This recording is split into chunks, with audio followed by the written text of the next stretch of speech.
आज हम शिव पुराण की उस महान और रहस्यमयी कथा को सुनेंगे जिसका नाम है अनंत शिवलिंग। ये कथा हमें घमंड के नाश और भक्ति की महिमा सिखाती है। तो आइए मन को शांत करें, आंखें बंद करें और इस दिव्य लीला में पूरी तरह डूब जाएं। बहुत प्राचीन काल की बात है। सृष्टि के रचयिता ब्रह्मा जी और पालक भगवान विष्णु जी के बीच एक दिन विवाद छिड़ गया। ब्रह्मा जी ने कहा कि मैं सृष्टि का सृजन करता हूं, इसलिए मैं सबसे बड़ा हूं। विष्णु जी ने जवाब दिया, नहीं, मैं सृष्टि का पालन करता हूं, सब कुछ मेरे भीतर समाया है, इसलिए मैं श्रेष्ठ हूं। ये बहस इतनी बढ़ गई कि दोनों के हृदय में घमंड का बादल छा गया। ठीक उसी क्षण आकाश में एक चमत्कार हुआ। एक तेज अग्नि का स्तंभ प्रकट हुआ। वो था अनंत शिवलिंग। उस ज्योतिर्लिंग का ना तो ऊपर का सिरा दिखता था, ना नीचे का छोर। वो असीम था, अनंत था, जैसे पूरा ब्रह्मांड उसमें समा गया हो। दोनों देवता आश्चर्य से स्तब्ध रह गए। ब्रह्मा जी ने कहा कि मैं इस लिंग का ऊपरी सिरा ढूंढ लूंगा। विष्णु जी ने कहा कि मैं नीचे का छोर ढूंढूंगा। विष्णु जी विशाल वराह का रूप धारण करके पाताल लोक की अंधेरी गहराइयों में उतरते चले गए। हजारों योजन, लाखों योजन पार किए, लेकिन छोर कहीं नहीं मिला। अंत में थककर वे लौट आए और विनम्रता से बोले, हे प्रभु, मैं नीचे का छोर नहीं ढूंढ पाया, आप सचमुच अनंत हैं। दूसरी ओर ब्रह्मा जी हंस का रूप धारण करके ऊपर की ओर उड़ चले। स्वर्ग लोक पार किए, अनंत आकाश में उड़ते रहे।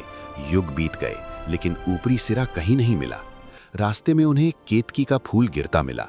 ब्रह्मा जी ने फूल से कहा कि झूठी गवाही देना कि मैंने ऊपरी सिरा देख लिया है। केतकी पहले मना करता रहा, पर अंत में ब्रह्मा जी के जोर देने पर मान गया। जब दोनों लौटकर लिंग के पास आए तो ब्रह्मा जी ने घमंड से कहा कि मैंने ऊपरी सिरा देख लिया है और ये केतकी फूल गवाह है। तभी उस अनंत ज्योतिर्लिंग से भयंकर गर्जना हुई। भगवान शिव स्वयं प्रकट हुए। उनका रूप भयानक था। आंखें अग्नि की तरह जल रही थीं, जटाएं हवा में लहरा रही थीं। शिव जी ने गरज कर कहा, ब्रह्मा, तुमने झूठ बोला है। केतकी फूल कांपते हुए सच उगल गया। शिव जी क्रोधित हुए और ब्रह्मा जी को शाप दिया कि इस संसार में तुम्हारी पूजा बहुत कम होगी। केतकी फूल को शाप दिया कि तुम कभी मेरी पूजा में नहीं चढ़ोगे। फिर शिव जी ने अपना दिव्य, शांत और करुणामय रूप दिखाया। दोनों देवता श्रद्धा से भर गए। विष्णु जी पहले से ही नतमस्तक थे। ब्रह्मा जी भी लज्जित होकर झुक गए। शिव जी ने घोषणा की कि मैं आदि हूं, मैं अनंत हूं। सृष्टि का निर्माण, पालन और संहार, ये तीनों रूप मेरे ही हैं। मैं परम तत्व हूं। इस घोषणा से पूरा ब्रह्मांड गूंज उठा। दोनों ने अनंत लिंग की पूजा की। विष्णु जी की सच्चाई से प्रसन्न होकर शिव जी ने उन्हें विशेष आशीर्वाद दिया। ब्रह्मा जी को भी क्षमा मिली, पर शाप का प्रभाव आज भी है। इसलिए ब्रह्मा जी के मंदिर बहुत कम है। मुख्य रूप से केवल पुष्कर में पूजा होती है और केतकी का फूल आज भी शिव पूजा में वर्जित है।